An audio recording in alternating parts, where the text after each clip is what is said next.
여러분 안녕하십니까. 특종 부동산 연구소 2입니다. 오늘 주제는 마이너스 통장 개설에 따른 주담대 한도 축소에 대한 이야기입니다.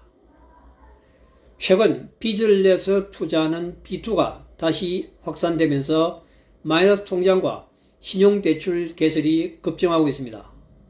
문제는 많은 직장인들이 급증과 비상금 용도로 무심코 마통을 열었다가 주택담보대출 한도가 크게 줄어드는 부작용을 겪고 있다는 점입니다. 본격적인 조정기 속에서도 수도권 주요 지역을 중심으로 집값과 전세값이 다시 꿈틀대는 상황에서 대출 하나의 선택이 수억 원의 차이를 만드는 시대가 왔습니다. 왜 마이너스 통장이 위험할까요? DSR의 구조적 특성 때문입니다. 총부채 원리금 상환 비율 DSR은 모든 대출의 연간 원리금 상환액 나누기 연소득으로 계산됩니다. 이때 마이너스 통장은 실제 사용액과 관계없이 한도 전체가 대출로 잡히는 구조입니다. 예를 들어 마통 한도 5천만 원을 열어놓고 한 푼도 사용을 안 해도 DSR에는 5천만 원 전액이 부채로 반영됩니다. 즉 비상금이라서 안 써도 괜찮겠지라는 생각이 실제 주담대 심사에서는 수억 원의 한도 축소로 돌아오는 것입니다.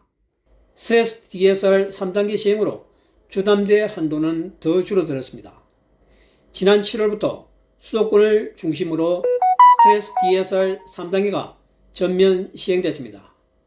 이제 은행은 실제 금리 플러스 1.5%포인트의 가상금리로 상환 능력을 평가합니다.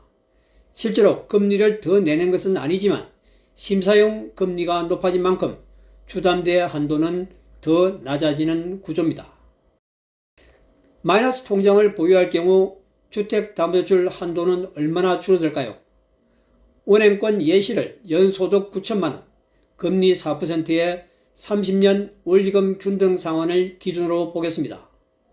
마이너스 통장이 없을 경우 최대 5억 4,600만 원이 가능합니다. 마이너스 통장 5천만 원을 보유할 경우 3억 5,900만 원으로 1억 8,700만 원이 감소합니다. 마이너스 통장 9천만 원을 보유하면 2억 4천만 원밖에 못 받아 무려 3억 4,200만 원이 줄어듭니다. 마통 금액이 커질수록 주담대 한도는 기하급수적으로 줄죠. 결론적으로 마통을 개설했다는 사실 자체가 이미 주담대 한도 수억 원을 깎아먹는 것과 같습니다. 기존에는 카드론은 일반 대출로 분류돼 DSR 적용 대상이 아니었죠. 그래서 많은 분들이 급전이 필요할 때 카드론을 썼습니다.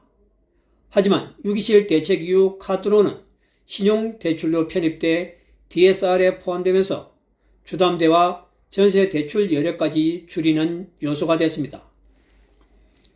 결국 지금 가장 위험한 행동은 세 가지입니다.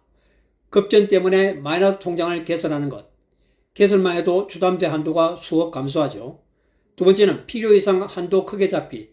사용을 안 해도 한도 전체가 부채가 됩니다. 세 번째는 카드론과 고금리 신용대출 무심코 사용하는 겁니다.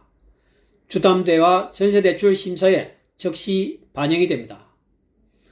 그러면 마이너스 통장을 어떻게 관리해야 할까요? 정말 필요한 경우에만 개설하되 한도를 최소화해야 합니다. 주택담보대출 받으려는 경우 개설 시기와 금액을 반드시 먼저 계산해 봐야 합니다. 만약 이미 마통이 개설되어 있다면 해지를 하거나 한도를 축소한 뒤 2-4주가 지나면 재심사 시 반영이 가능하다고 합니다. 다만 은행별로 차이는 있다는 점은 염두에 둬야겠죠. 내용이 도움이 되셨다면 구독과 좋아요 부탁드립니다. 감사합니다.